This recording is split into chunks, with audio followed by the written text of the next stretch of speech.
स्वागत है आपका आपके अपने ब्लॉगिंग चैनल गोविंद गुनकर ब्लॉग्स।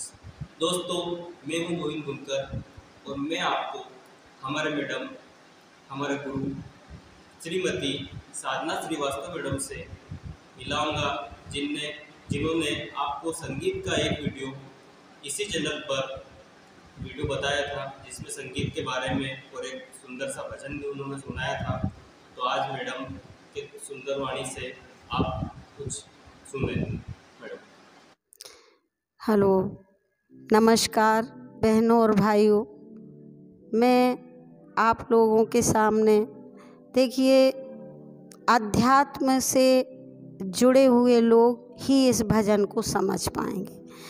भजन क्या है? भजन जो है भाव, जिसमें डूब जाए इंसान। सुनकर जब डूब जाता है वो भजन भाव से प्रस्तुत होता है। भावना क्या है? और भाव में डूबे हुए भजन को ही जो हमें अंतर आत्मा की गहराई में ले जाता है, उस सच्चाई से हमें रूबरू कराता है कि वास्तविकता क्या है। वैसे तो हम संसार में भूले रहते हैं और किसी भी बातों को नहीं मानते, सच क्या है झूठ क्या है, लेकिन फिर भी जब समय आता है तो कभी कभी अंतरात्मा हमें झकझोरती है कि हमें सत्य की ओर चलना चाहिए, सत्यता को समझना चाहिए। तो इसी तरह कबीर दास जी ने अपने दोहों में बहुत आत्मा और परमात्मा और इस शरीर की बहुत सी जो है बातें समझाई हैं, जिसको समझने वाले ही समझ सकते हैं। तो उनने इसी तरह एक भजन बताया है कि ये जो शरीर रूपी चादर इंसान को मिला है, इस शरीर रूपी चादर से इंसान ये शरीर तो मिला है, लेकिन हम ये नहीं जानते कि ये शरीर केवल हमें खाने पीने और बातें करने के लिए नहीं दिया ईश्वर ने। हमें इस शरीर से हम अपनी ऊर्जा को ऐसे उसमें लगा सकते हैं, काम भी करें, लेकिन यदि हम ईश्वर से जुड़े रहते हैं तो हमारा शरीर भी अच्छा रहता है और हमारी आत्मा का जो भोजन है वो ईश्वर को समझना ही है। क्योंकि जब तक हम ईश्वर को नहीं समझेंगे तो हमारे मनुष्य होने का कोई भी फ़ायदा नहीं है। हमें मनुष्य जो जीवन मिला है वो इसीलिए मिला है कि हम अपने सारे काम करते हुए, अपने जीवन को, अपनी दिनचर्या को चलाते हुए ईश्वर को समझें और ईश्वर को इसी जन्म में पाने की कोशिश करें। इसी तरह से ये भजन कबीर दास जी ने कहा है कि कबीरा, जब हम पैदा हुए जग हंसा हम रोए, ऐसी करनी कर चलो हम हंसे जग रोए। तो कबीर दास जी ने कहा है कि हमें ये मनुष्य शरीर मिला है तो हमें ऐसी करनी करना चाहिए कि जग रोता रह जाए और हम हंसते हुए अपने शरीर को जैसा का तैसा, जैसा ईश्वर ने निर्मल हमें शरीर दिया था, उसी निर्मलता से हम उसको ईश्वर को प्रदान कर दें। चदरिया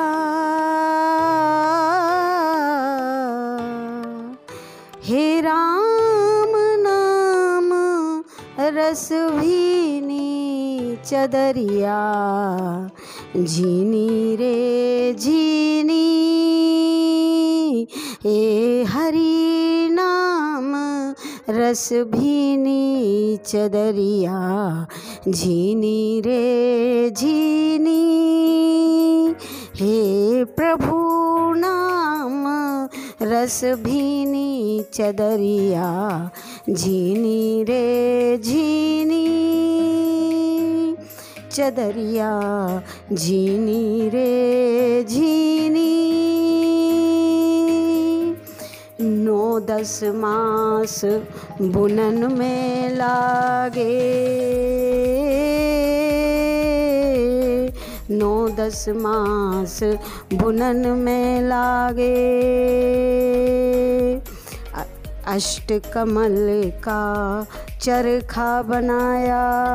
कबीरदास जी कहते हैं कि ये शरीर रूपी जो चादर है वो किस तरह बुनी गई है, इसका आविष्कार, इसका बनना किस प्रकार हुआ है। तो अष्टकमल का चरखा बनाया 5 तत्व की पौनी 9-10 मास बुनन में लागे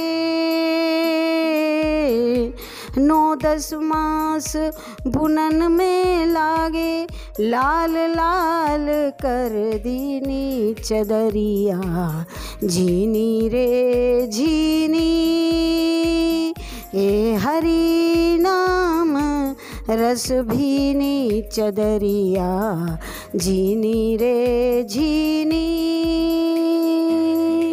चादर बुन के घर जो आई रंगरेजा को दीनी चदरिया रंगरेजा को दीनी ऐसा रंग रंगो रंगरेजा